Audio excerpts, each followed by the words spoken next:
नमस्कार. योगभास्कर ॲस्ट्रोमध्ये सध्या आपली चर्चा वर्ष 2026चे वार्षिक राशीफल या विषयावर सुरू आहे आणि आज या शृंखलेचा 11वा भाग आहे. आजच्या भागामध्ये आपण कुंभ राशी आणि कुंभ लग्नांच्या जातकांसाठी वर्ष 2026 हे कसे असणार आहे याविषयीची ज्योतिषीय माहिती ही जाणून घेणार आहोत. यापूर्वीच्या भागामध्ये मेष ते मकर राशीच्या जातकांची चर्चा ही झालेली आहे.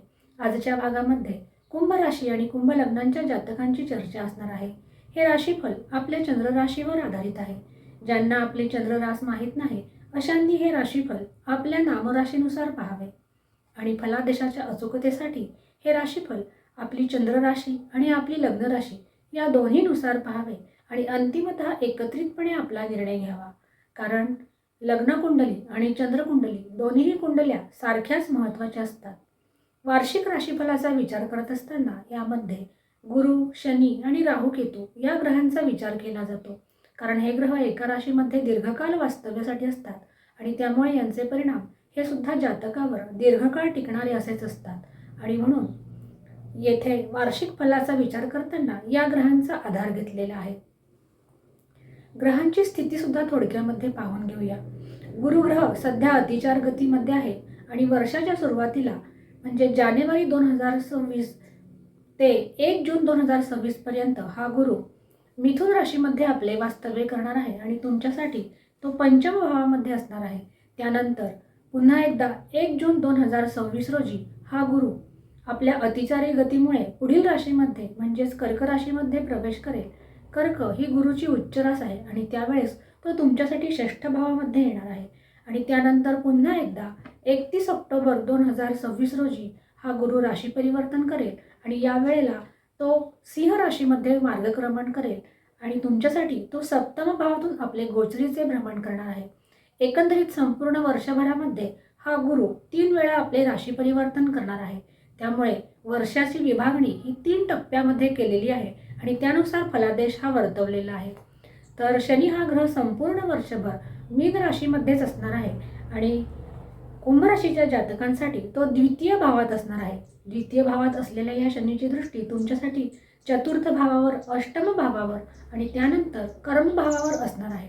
आणि राहू आणि केतू हे ग्रह तुमच्यासाठी क्रमशः लग्नी आणि सप्तमात असणार आहे. सध्या राहू हा कुंभ राशीतच आहे, त्यामुळे तो तुमच्या लग्न भावावरून म्हणजेच व्यक्तिमत्व भावावरून आपले गोचर करत आहे आणि असा हा राहू 5 डिसेंबर 2026 रोजी आपले राशी परिवर्तन करेल आणि यावेळेला तो तुमच्यासाठी दशम भावामध्ये राहू तर चतुर्थ भावामध्ये केतू असणार आहे.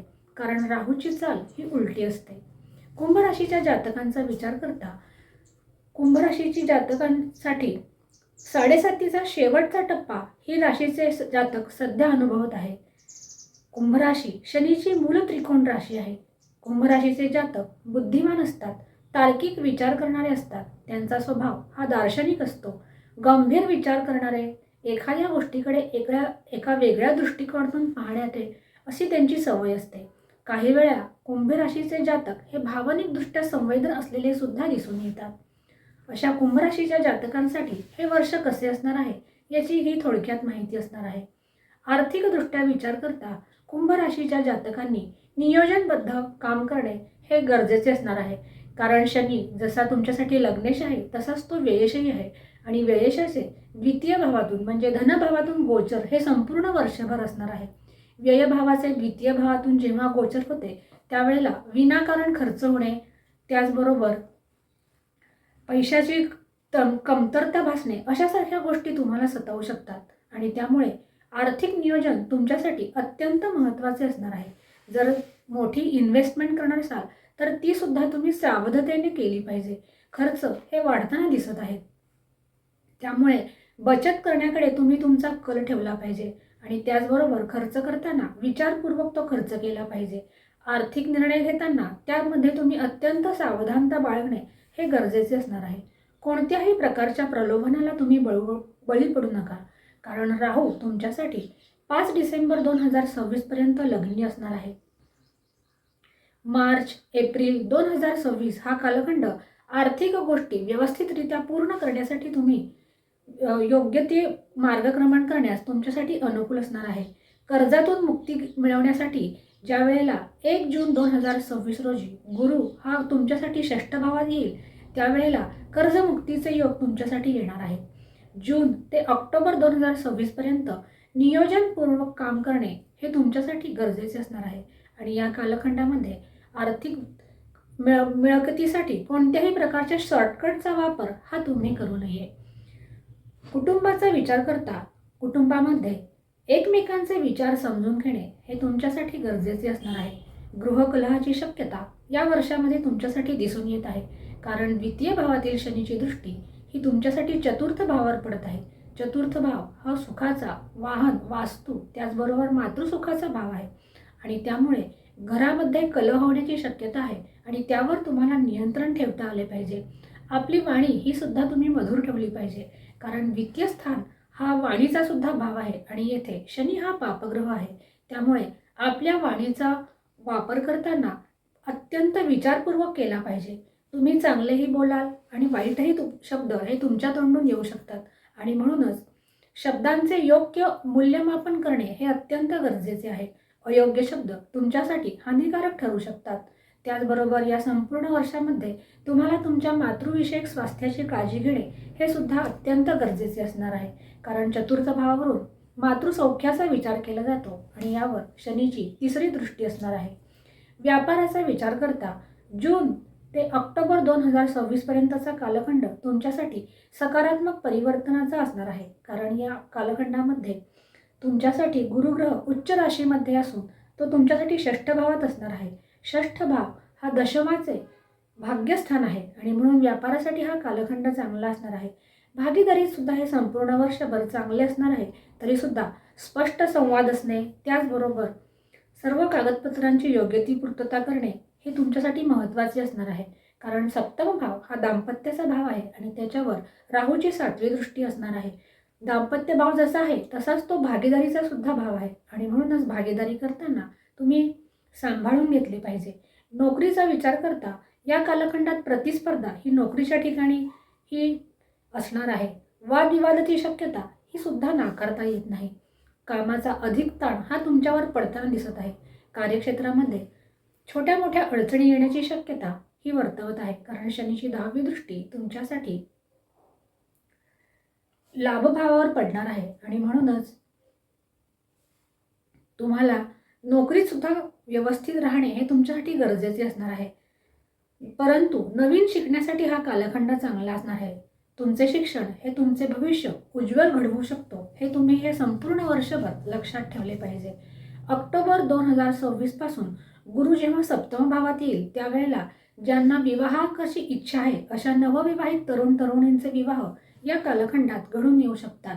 परंतु त्यांनी सावध राहणे हे सुद्धा गरजेचे आहे, कारण या सप्तम भावावर राहूची दृष्टी असणार आहे. त्यामुळे फसगत होणार नाही याची तुम्ही दक्षता घेणे हे अत्यंत गरजेचे आहे आणि आपले विवाहविषयक निर्णय हे सुद्धा तुम्ही अत्यंत जागरूकपणे घेतले पाहिजे. राहू जोपर्यंत परिवर्तन करत नाही, म्हणजे 5 डिसेंबर 2026 पर्यंत ही स्थिती तशीच राहणार आहे. ज्या वेळेला राहू 5 डिसेंबर 2026 रोजी राशी परिवर्तन करेल, त्यावेळेला विवाहाची बोलणी योग्यरित्या पार पाडण्यास गुरु तुम्हाला सहाय्यकारी ठरताना दिसणार आहे. शनी हा संपूर्ण वर्षभर द्वितीय भावात असणार आहे आणि व्ययशाचे आणि लग्नेशाचे द्वितीय भावात असे गोचर होणार आहे.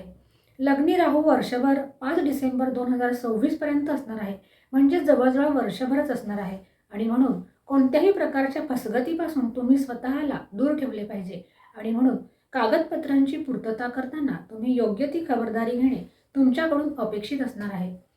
लग्नी असलेला राहू, सप्तमात असलेला केतू दाम्पत्य जीवन हे बिघडवू शकतो, कारण राहू हा पापग्रह आहे. राहूची दृष्टी ही सुद्धा विच्छेदात्मक दृष्टी मानली जाते आणि म्हणून दाम्पत्य जीवन सांभाळणे हे तुमच्यासाठी अत्यंत हिताचे असणार आहे आणि त्याचबरोबर इतरही नातेसंबंध सांभाळणे तुमच्यासाठी हे गरजेचे असणार आहे. लग्नी असलेला राहू तुम्हाला मन बेचैन करणारा असा असणार आहे. भ्रमाची स्थिती हा राहू निर्माण करू शकतो आणि म्हणूनच कोणत्याही गोष्टीत सखोल अभ्यास केल्याशिवाय कोणतेही निर्णय तुम्ही घेऊ नये. व्ययभावामध्ये ज्या वेळेला हा राहू जाणार, म्हणजे 5 डिसेंबर 2026 नंतर हा राहू तुमच्यासाठी व्ययभावात जाणार आहे. व्ययभाव हा खर्चाचा, प्रवासाचा, परदेश गमनाचा भाव आहे. त्याचबरोबर कोर्ट कचेरी किंवा कारावास याचाही विचार याच भावावरून केला जातो. आणि त्याचबरोबर निद्रेचा विचार हा सुद्धा याच भावावरून केला जातो. ज्या वेळेला म्हणजे 5 डिसेंबर 2026ला हा राहू राशी परिवर्तन करून व्ययभावात येईल, त्यावेळेला परदेशी प्रवास होतील. त्याचबरोबर कोर्ट कचेरी सुद्धा मागे लागण्याची शक्यता ही दिसून येत आहे. आणि हा राहू तुमची झोप बिघडवण्याचे कार्य सुद्धा करणार आहे. स्वास्थ्याचा विचार करता जेव्हा 5 डिसेंबर नंतर हा राहू तुमच्यासाठी व्ययभावात जाईल, त्यावेळेस त्याची दृष्टी ही षष्ठ भावावर पडणार आहे. आणि षष्ठ भावामध्ये केतू असणार आहे. षष्ठातील केतू हा न समजणारे आजार देत असतो. म्हणजे डॉक्टरांना योग्य ते निदान करता येणार नाही असे आजार हा केतू दर्शवत असतो. आणि त्यामुळे आपल्या स्वास्थ्याची योग्य ती खबरदारी आणि काळजी घेणे हे तुमच्यासाठी अत्यंत महत्त्वाचे आहे. आणि त्यासाठी तुम्ही तुमचा आहार हा सुद्धा संतुलित आणि नियंत्रित ठेवला पाहिजे. गुरुग्रह हा जेव्हा जानेवारी ते जून 2026 पर्यंत तुमच्यासाठी पंचम भावात आहे, हा काळ तुमच्यासाठी श्रेष्ठ असणार आहे. हा कालखंड विद्यार्थ्यांसाठी अत्यंत अनुकूल असा असणार आहे. याचा फायदा विद्यार्थी वर्गाने निश्चित घ्यायला हवा.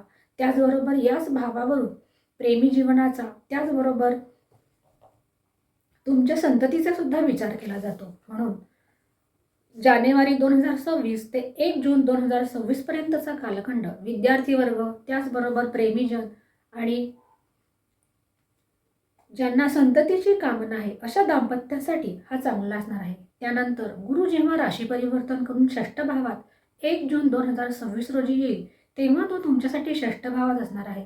या कालखंडात तुम्हाला कर्जमुक्तीचे योग येणार आहेत. त्याचबरोबर जे स्पर्धा परीक्षांची तयारी करत आहेत त्यांच्यासाठी हा कालखंड अनुकूल असणार आहे.